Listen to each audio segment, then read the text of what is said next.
खड़-खड़, खड़-खड़। Train बहुत तेज गति से भागी चली जा रही थी। संध्या काल का समय था।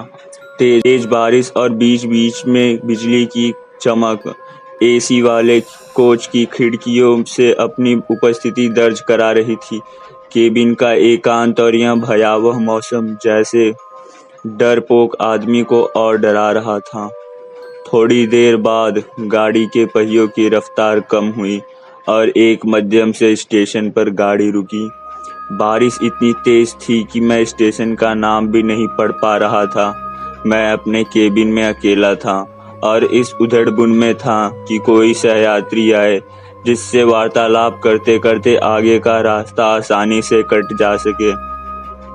और एक अंदरूनी भय जो मेरे अंदर जागृत हो चुका था, उससे मुझे निजात मिल सके। तभी किसी ने केबिन का दरवाजा खटखटाया और एक शांत सा दिखने वाला व्यक्ति केबिन में दाखिल हुआ। अपना सामान आदि व्यवस्थित करने के बाद वो मेरी तरफ देखकर मुस्कुराया और मेरी तरफ हाथ आगे बढ़ाकर अपना परिचय दिया। मैं हूँ मिस्टर घोष, वो बोला। मैं कोलकाता जा रहा हूँ पुनर्जन्म से संबंधित एक कार्यशाला में भाग लेने के लिए। मैंने उसे बताया कि मैं कानपुर में व्याख्यात के पद पर हूँ और मैं पटना जा रहा हूँ। उसने कुछ खाने का सामान निकाला और मुझे भी खाने हेतु आग्रह किया, किंतु संशंकित व्यक्तित्व का प्राणी ट्रेन में किसी अजनबी के द्वारा दिए गए खाने को लेना असंभव था मेरे लिए। मैंने बहुत विनम्रता से उसके आग्रह को ठुकराया। वो भी कम उस्ताद नहीं था।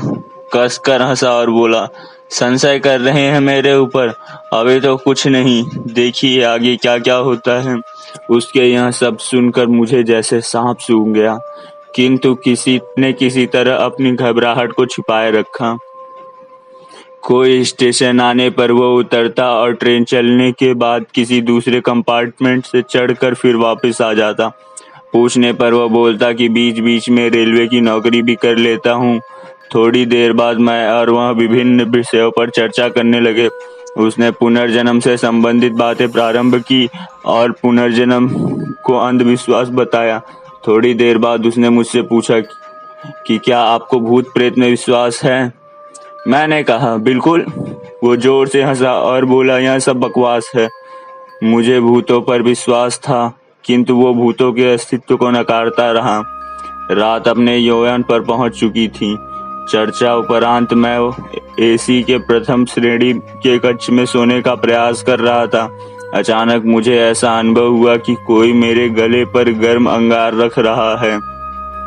मैं हड़बड़ा कर उठा। कहीं कोई नहीं मेरे अलावा उस कक्ष में मेरा वह सहयात्री था जो सामने की बर्थ पर लेटा घोड़े बेचकर सो रहा था।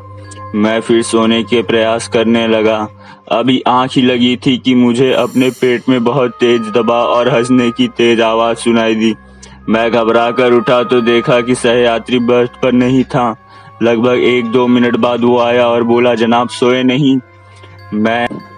मैंने अपनी घबराहट को रोकते हुए उससे कहा कि अभी नींद नहीं आ रही है, और मैंने अपने बैग से एक मैगजीन निकाली और पढ़ने का नाटक करने लगा। सहयात्री भी बर्थ पर लेट गया और कुछ देर में उसके खर्राटे केबिन में गूंजने लगे। मैं भी थोड़ा निश्चिंत हुआ और बर्थ पर आंख बंद कर लेट गया। ट्रेन कभी धीमी होती, कभी रफ्तार पकड़ लेती, लेकिन मेरे दिल ने अभी रफ्तार तेज ही पकड़ रखी थी। भय और घबराहट के कारण लघुशंका की इच्छा अपने आप जीवित हो जाती है और मैं टॉयलेट की तरफ मुड़कर जैसे ही टॉयलेट का दरवाजा खोला तो वो सहयात्री मुझे अंदर दिखा और मैं चिल्लाते हुए अपनी बर्थ की तरफ भागा। देखा तो वह सहयात्री इत्मीनान से अपने बर्थ पर सो रहा है। मैंने घबराहट से उसे जगाया और बोला, अरे ये क्या हुआ? इतना मासूम लग रहा था जैसे वह कुछ जानता ही ना हो।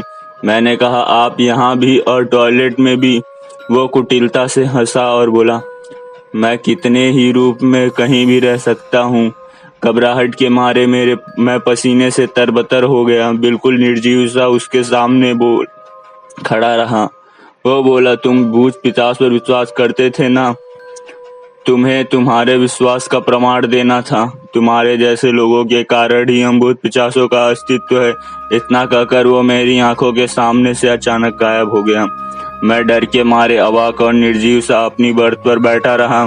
तभी केबिन के अंदर टिकट निरीक्षक आया। उसका चेहरा देखकर मुझे बेहोशी छाने लगी, क्योंकि वह वही सहयात्री था मेरा, और वो टिकट चेक कर मुस्कुराता हुआ चला गया।